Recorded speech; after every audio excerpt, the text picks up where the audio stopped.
the nurse actually had talked to my husband. She's like, you need to be able to help with care. We will show you how to do that safely, how to change a diaper, how to take care of this baby. They need a little bit different than a baby who was born at term. And I remember her saying, low stimulation. So you're not going to have the lights on real high. You're not going to have a lot of background noise. You're just going to take care of this baby in a low stimulation environment, which brings up a whole nother thing. Try having that with people who have never dealt with that term before, like people who want to help you, and they come in singing and rocking the baby around and turning all the lights on, turning on the TV and like vacuuming. It's so much. And then when you say, we need to follow this care plan, you have people saying, no, that's ridiculous nonsense. Babies will be fine. And they think that it's you being anxious or you not knowing what you're talking about that's making you say those things, when really it's a care plan by your child's provider that you need to follow. So it was different. I was in the hospital a few days because they were barely able to get the antibiotics into me. They didn't know if I had a GBS or not.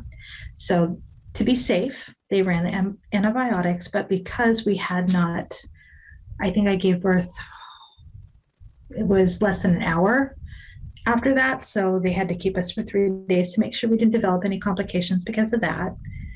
And so I was really fortunate. I had a very nice hospital experience. I had wonderful nurses, and it was good. They really did help me along the way. And there were a couple things that happened. The morning after my kid was born, I had a friend come in, best friend. She just brought me coffee and a scone. And that's all she cared about doing. She didn't want to name the baby for me. She didn't, she's just worried about me and my well-being. And that was so kind that she did that. And she just did something just for me. But baby got dusky and he just, wasn't breathing. And the neonatologist had come in at that point. And I was trying to nurse this kid. And he had said, "Oh, that's the best thing you could do for your baby. You're giving him liquid gold. Just keep it up. I know it's hard, but you need to do that for your baby, especially because they're preterm." I thought, oh, okay. And then he stopped. The kid decided to get dusky. So they grabbed him and they were, he was fine. He pinked up again. He was okay. But it scared me a lot.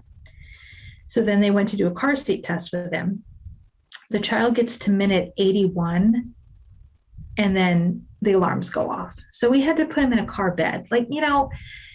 It's so much. We had to run and get a car seat to make sure, because they won't send you home without a car seat. And then it turns out we didn't need it anyway, because the kid needed a glorified litter box to ride home in. So that's what he was in.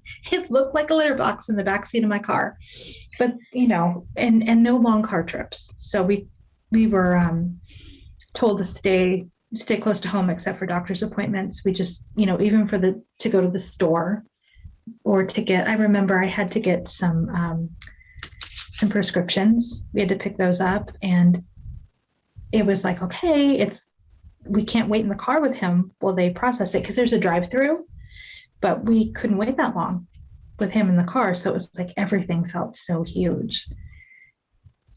Because he was a preterm infant in flu season, one of the things that was important to me was that my partner and I both got our shots, flu shots, and then anything else the doctor had recommended. I think it's a DTaP shot that they say you can get every 2 years or whatever. So we had both gotten that the same day. So I knew we were protected. If you bring that up to other people, they flip out. They want to be able to hold your baby in the middle of flu season without having gotten any protection against the flu. And so that was very upsetting. I had to cut a lot of people off because they refuse to comply with that. I think that's just for yourself, right? Like, you get the flu shot for yourself. It's an added bonus if you get that and you're going to be around a baby. That was one really good thing about my family, is everybody had that shot. And I know that was one thing that my my parents had asked, because they were going to be around my kid, do I need to get that again? And since it had been less than 2 years since my nephew was born, the doctor said they should be okay to be around him. But it was nice that they had asked, and they get their flu shots and they have pneumonia shots. So they had gotten everything. And that was helpful to me, just to know that my kid would be safe. And they're also big on safe sleep. And my mom was very into that. So it wasn't an issue talking about those things. But I think for everyone, the best friend and best visitor you can be is going to be different than what it looks like in your head to someone who's pregnant or recently given birth. Especially for me, because when I say for a preterm infant, they told us, not a lot of stimulation. People really don't realize how much energy and how much noise they generate. And they're well-meaning, but they walk in, they want to vacuum, run my dishwasher, my dryer, and they want to help, and they want to turn all the lights on and clean things for me, or fold laundry or whatever, and play music. I know one of the people was like, you have to play classical music for your child so their brain will develop. And I said, no, that's not how it works. And we're not going to be doing that. So I remember that was different, because then I couldn't ask that person for help. I put a sign up on our front door, and I said, don't think about knocking if you're not invited. If you have something to leave it on the doorstep and text me and tell me you did. I'm not answering the door. If I am answering the door, it's because you're vaccinated and you have an appointment. And people would say that those are ridiculous rules, because they wanted to be able to drop in. What they wanted to do was hold a baby. And I wasn't sharing my kid with just anyone, mostly because I just want to hold the baby and just kind of just be with my kid. And I didn't really want a lot of people around me. That really helped me postpartum, not having to deal with people. It was actually quite beautiful. And it helped me too, that I had a partner who backed me up and who understood that and was willing to say no to family. We had family who didn't really talk to us, didn't see us, and then thought it was their right to drop by, even if they had good intentions. I'm not putting up with that. And so I think the best part of being a parent for me was being able to set boundaries, because now I had a reason to do it. So, it took some time. I had a friend who came by right after he was born, and I wanted her to be there. And she'd come by the house. She was there maybe 10 minutes. She dropped off some stuff for us, some food, saw the baby, didn't want to hold him, but just said, cutest baby, I love you. She's like, call me in 3 days. If you don't, I'm calling you, and just let me know what I can bring by. Because she worked full time, but she just wanted to be able to drop stuff off if I needed it, which was really helpful to have a friend like that who didn't insist on seeing the baby or seeing me, just wanted to help. And so that was like the best people were the ones who helped me the way I needed to be helped, because having a baby before you even have like a crib for it, it's different. Baby did sleep safely though in our room in a pack and play, and we would take shifts, my partner and I. So that was also very helpful to have a partner who I could trust to follow those steps of safe sleep, who understood sometimes baby's just going to be fussy. And we worked on that together, and just, being able to get some sleep was huge. And also, I have to say that my provider took my pain postpartum seriously. Like my tailbone hurt. Being stitched up hurt really badly. And having a provider say, yeah, we're going to send you out of the hospital with this prescription and ibuprofen, take these, and this is what you'll need to do to make sure that you don't have extra issues on top of whatever with this pain medicine. And I felt very cared for, because that's a real thing. We talk about the birth a lot, and we talk about, oh, this is what we're going to do. We're going to do freezer meals. We're going to do this and that. Well, your pain and your healing are just as important as what you're going to eat for dinner. So, a lot of people think more about the newborn nursery and the clothes that their kid's going to wear home from the hospital than they do their plan for how they're going to live with this newborn. And my advice to anyone who wants to take birthing classes is, take one through your hospital if they offer one. Find out the things that are available to you during your birth and your stay.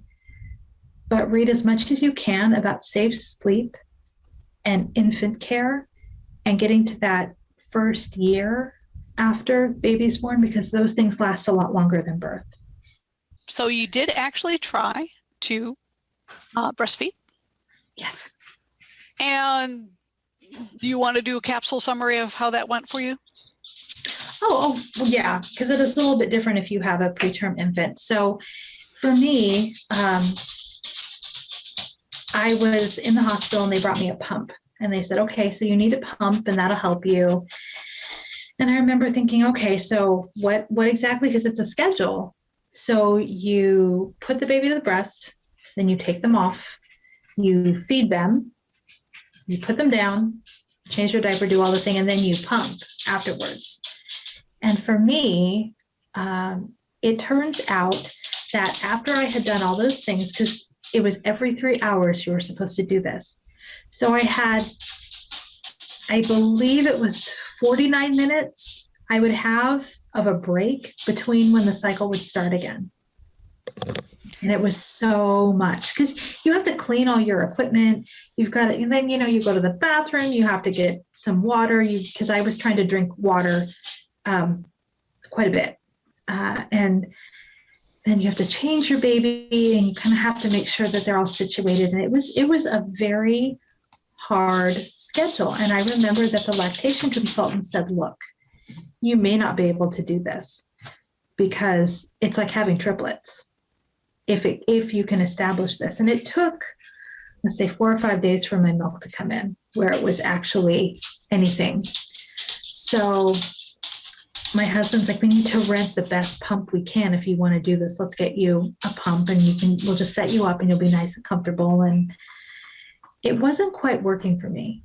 And it was so much and I wasn't getting any sleep. And I found myself getting very cranky and very tired, and baby wasn't getting much anyway. So I felt really terrible. And I'm just like, is there something I could be doing so baby can get stronger so they can actually nurse and just not have me pumping, because it just seemed like so much.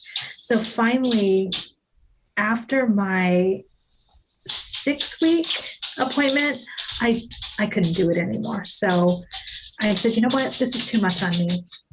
I'm not getting enough rest.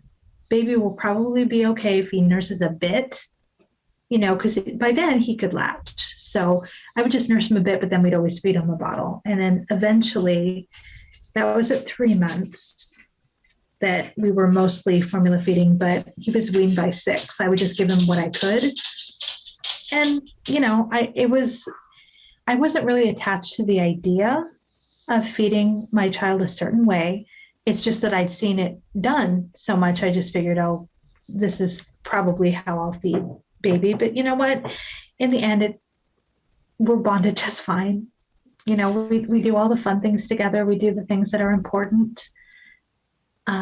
It's more important for my child to have me awake so I can play with them or read them a book or be able to take them to the library or go to the park. Those are the important things. And, just even hanging out now, my kid is 7. You don't know how they were fed. You can't tell by the way that they're doing things. So it was a lot of effort. It was so consuming and so tiring for me, but I'm glad that I didn't. So I had that time just to kind of pass that responsibility to my partner so I could rest or read a book so I felt like me. Or just, I remember I went to the store a lot by myself during that time to get out of the house. And that made me feel more me, and that made me feel better so I could be a better parent and a better partner. And in the long run, that's really what's important. That was funny because one time I took my boys shopping with me most of the time. I did it actually in the beginning because I had to, and then later I did it because it was good practice for them. But one time I went shopping without my kids and I was just standing in the checkout line like you don't do anymore. Um, well, not since COVID. Man, the checkout lines move. And the guy behind me, he's like, "Oh, you look like you're having a good time." I'm like, "Yeah, I am. I'm just standing here doing nothing. I don't have my kids with me.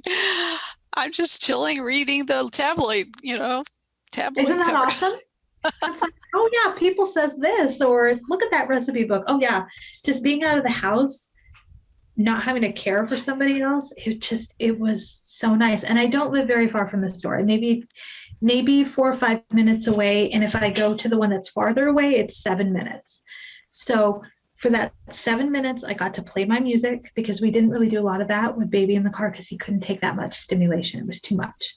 So being able to play music, just kind of get out of the house, look at stuff, and just kind of absorb the world around me, not focusing on my kid, really did a lot more for me and probably a lot more for him. So, that was huge. And being able to do things like I was able to go away and celebrate my anniversary with my partner when baby was 8 months, 9 months, and not have to worry about, what am I going to do for baby and what am I going to do for me if we're still chest feeding. So that was nice to be able to get away and just feel like myself for a week and not have to have undue concern about the baby being fed a certain way.